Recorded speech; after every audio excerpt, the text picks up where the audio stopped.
सातवीं क्लास के प्यारे बच्चों, ये विज्ञान की वर्कशीट नंबर 35 है और इस पर तारीख पड़ी हुई है 30 नवंबर यानी आज की। तो हम प्रकाश के बारे में पढ़ रहे हैं और प्रकाश का परावर्तन। तो बेटा मैंने पहले भी बताया था कि प्रकाश माने रोशनी होता है, आम भाषा में हम रोशनी कहते हैं, लाइट बोल देते हैं।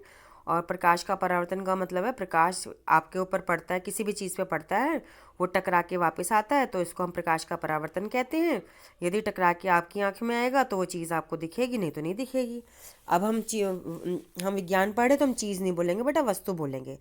जैसे मेरे पर लाइट पड़ रही है लेकिन वो टकरा के आपकी आंख में नहीं आ रही तो मैं नहीं दिख रही ना। अच्छा, आपके ऊपर भी लाइट गिर रही है, वो टकरा के मेरी आंख में नहीं आ रही तो मुझे आप नहीं दिख रहे।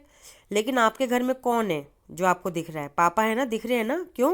क्योंकि जो भी लाइट उसके उनके ऊपर पड़ रही है वो टकरा के आपकी आंख में आ रही है। तो बेटा टकरा के आने को हम परावर्तन कहते हैं।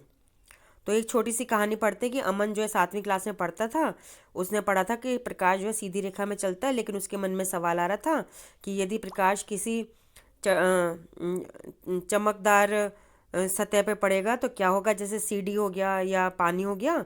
तो अपने सहपाठियों, अपनी सहेलियों से बात करी, लेकिन उसने अपने टीचर से भी पूछा। तो उन्होंने एक प्रयोग किया। प्रयोग में क्या लिखा है, एक उन्होंने टॉर्च ली, पढ़ेंगे। इस पे काला कागज़ लगाया, काला कागज़ चार्ट पेपर लगाया, उसमें उन्होंने स्लिट कर दिया, स्लिट मतलब छेद कर दिए।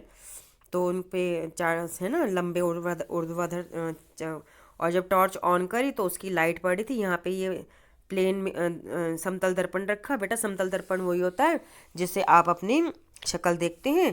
तो एक छोटा समतल दर्पण रखा, तो उसको एक कोण पे रखा, तो जब लाइट इसमें से निकली तो टकरा के वापस आई। देखेंगे, दोबारा देखेंगे कि जो थी लाइट ऐसे आई, टकरा के वापस गई। देखो दिख रही है ना, लाइट आके टकरा के जा रही है, लाइट आ रही है टकरा के जा रही है। तो इसको हम प्रकाश का परावर्तन कहते हैं। दूसरी बात आप देखेंगे कि ये जो लाइट पड़ रही है इसकी एक फोटो बन रही है, लेकिन बेटा हम फोटो नहीं बोलेंगे, प्रतिबिंब बोलेंगे। तो ये बिंब हो गए, ये प्रतिबिंब हो गए। ऐसी ये लाइट जो टकरा के वापस आ रही है, इसकी फोटो यहाँ बन रही है ना। तो ये देखेंगे तो इसकी फोटो यहाँ, इसकी फोटो यहाँ। तो ये जो हमारी जो लाइट पड़ के टकरा के वापस आ रही है, तो इसकी जो फोटो बन रही है, तो फोटो नहीं बोलेंगे बेटा, प्रतिबिंब बोलेंगे इसको। ठीक है बेटा।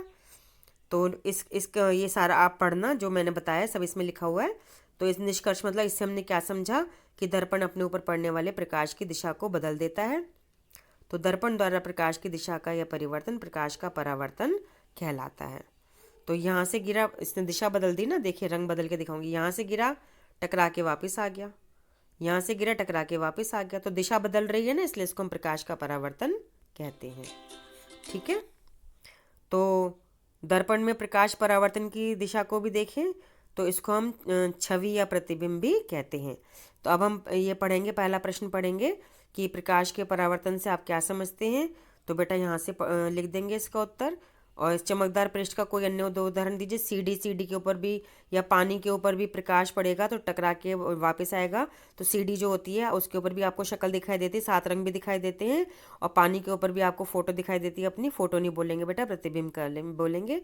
तो प्रतिबिंब किसे कहते हैं कि जहाँ पे प्रकाश पड़ता है, गिरता है, प्रकाश गिरता है और टकरा के वापस आता है, उसी बिंदु पर जो एक तस्वीर बनती है, फोटो बनती है, उसको हम प्रतिबिंब कहते हैं। ठीक है बेटा। और कोरोना से बचने के लिए आपने क्या करना है, हाँ, मास्क पहनना है, 2 गज की दूरी का पालन करना है। ठीक है, 2 गज की दूरी का पालन करना है, मास्क पहनना है और साबुन से अपने अच्छे से हाथ धोने हैं। अपना ध्यान रखो बेटा, बहुत बुरी बीमारी है। अपने घर के लोगों को भी यही बात समझाओ। ठीक है बेटा।